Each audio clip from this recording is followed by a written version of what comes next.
Hello everybody, so today we're going to do a little beet hoeing video for you. So this is what we've got.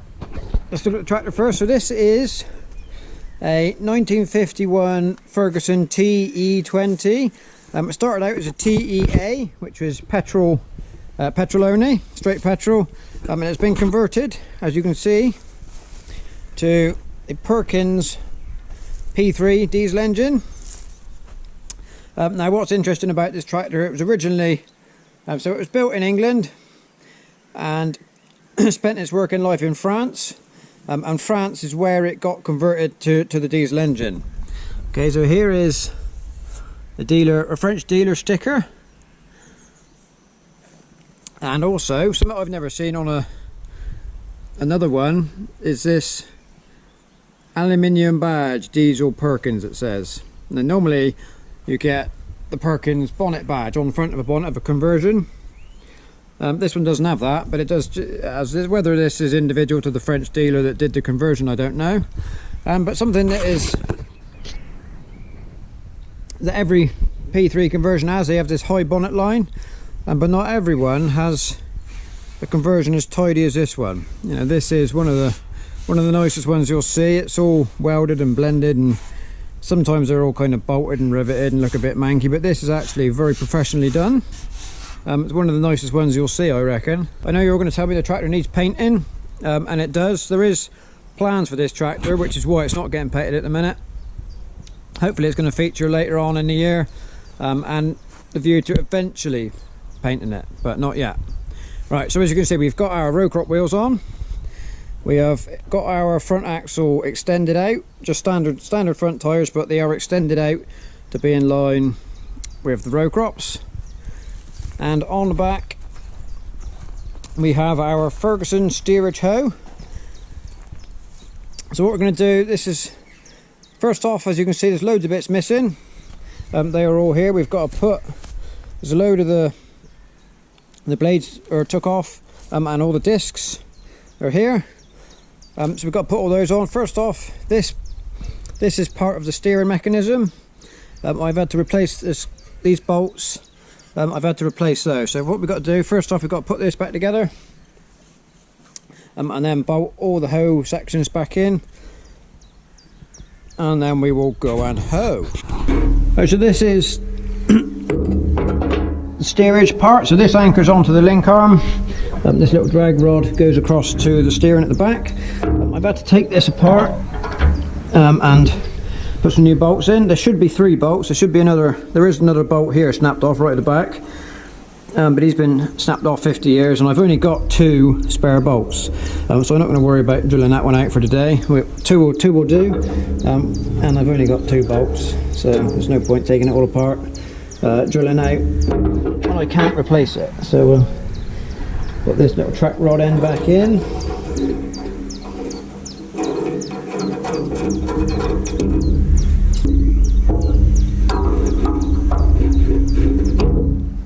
Pull him up tight. Now we will set the 2 clamp bolts kind of central on the cutout, and just clamp the bolts up.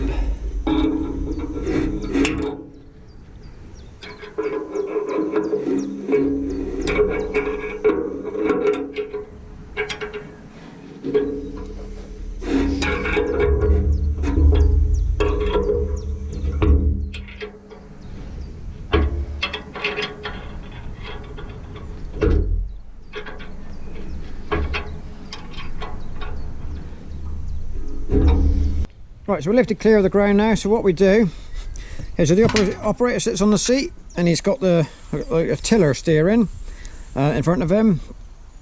So what the tractor driver does, the tractor driver follows as central up the rows as he can, and then the job of the hoe driver, hoe operator, is to do the final bit of precision driving. Okay, so by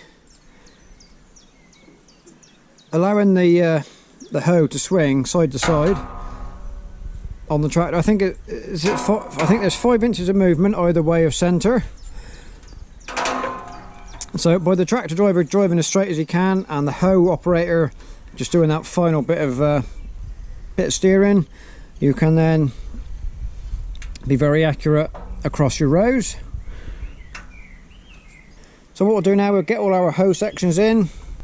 So the hoe sections go in quite simply. As you can see, they're just bolted in on the U-bolts, and these U-bolts are all adjusted. You can adjust the whole machine with this Ferguson spanner. Like, it's just the same as a plough, every bolt is the same size. So we'll just slacken the U-bolt.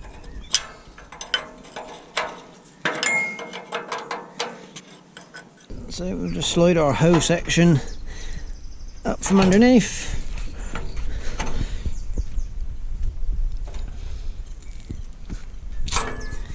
And clamp it up.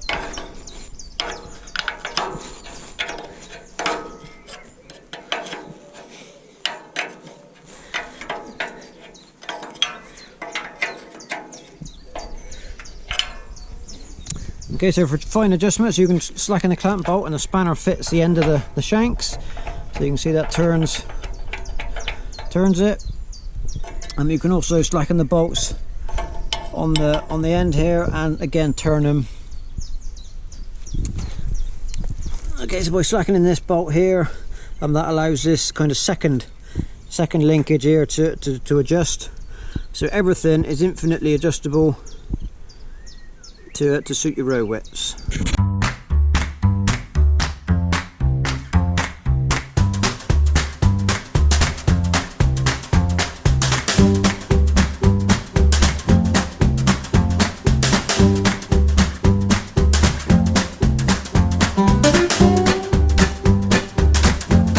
Right, so now we're off to do some hoeing. I'm just walking across to open the gate. Dad's fallen behind with the hoe, tractor and a hoe. I'll just turn you around. You can see how severe the drought is. We are burnt up. There is no grass. That was a dung heap there. We did reseed it, but the dry weather got this. It's coming a little bit. Look at the grass seeds. The dry weather's not helping. So this is the field. We're just crossing to get to the fodder beet. Hopefully by the time this video comes out on Thursday, it should have rained. They're promising some rain, so we're holding out for that. So the last thing you saw in the preparing of the drill was putting the hose and the discs on. Since doing that, I've come up and I've looked at the crop, and I've taken the disc back off again, because normally you would hoe as soon as you can see them in a row, you know, to get the weeds at the earliest opportunity. This year we're way behind, because we're not doing it as a proper commercial operation, if you like. We're just doing it for fun, for making this video, and we have left it till now, and the beet has grown really well considering the drought. And if we left the discs on now, we'll be cutting leaves off, so that's why we've taken them off. But if you were hoeing when they were just little tiny seedlings, you would need the discs on. But for today, just for a demo more than anything really, and we've taken them off so we don't lose any leaves. Okay, so here's our crop.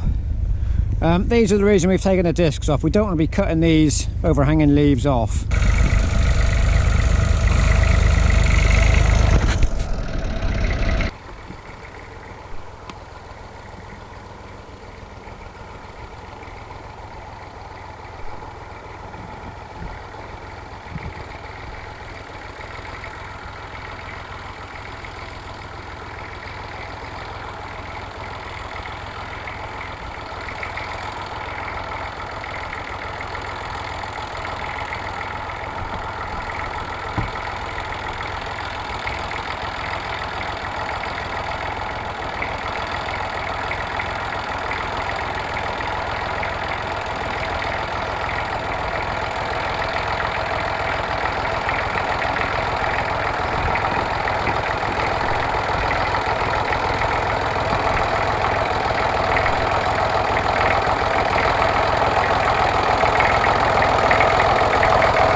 Right, so here we can see the effectiveness of the hoe. All the fat hen are pulled out. You can see within just a few minutes in this sunshine they're wilting away. This has been sprayed, but as you can see the spray was virtually non-effective on the fat hen this year. The benefits of spraying over hoeing is obviously they get in the rows, but if the spray's not working, then you know, it's not doing any good. So the drawback of this hoe is it's 4 row. Our drill is 5 row, and as you can see the seat is broke. The mounting point is broke out the middle. So what we're going to do, we're going to get our old 5 row hoe going, and because it's being so effective and the spray has virtually not touched things, we're going to get the 5 row hoe going. Right, so this is our proper hoe, if you like. This is what we used to use regularly. It's Nicholson, made by Nicholson. It's a 5 row hoe. It was 6 when we got it, and we cut it down to 5 for our 5 row drill. When we originally had it, it was front mounted, but this frame, there's a bracket there. It came back to a frame with some rams on it. It wasn't front linkage mounted, it was just kind of front mounted onto a tractor, and we converted it to run on. So this bit was already on it. The steering bar was on it, but we made the top link bracket and the seat bracket and this bit to go on it. Now, much as I am a fan of Ferguson and Matthew Ferguson, and you all know that, this is actually way superior to the hoe we had, the Ferguson hoe. As you can see, it runs on the wheels, so you set your depth with the wheels and the length of the top link, and it's just all round a better machine, easier to adjust. We just pop the springs off and set our row widths against these teeth. So let's go and do some more.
You can certainly see the difference in the half row.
Right, so I hope you enjoyed that little view into the past of how it used to be done in the old days. So thank you very much for watching, and we'll see you next time.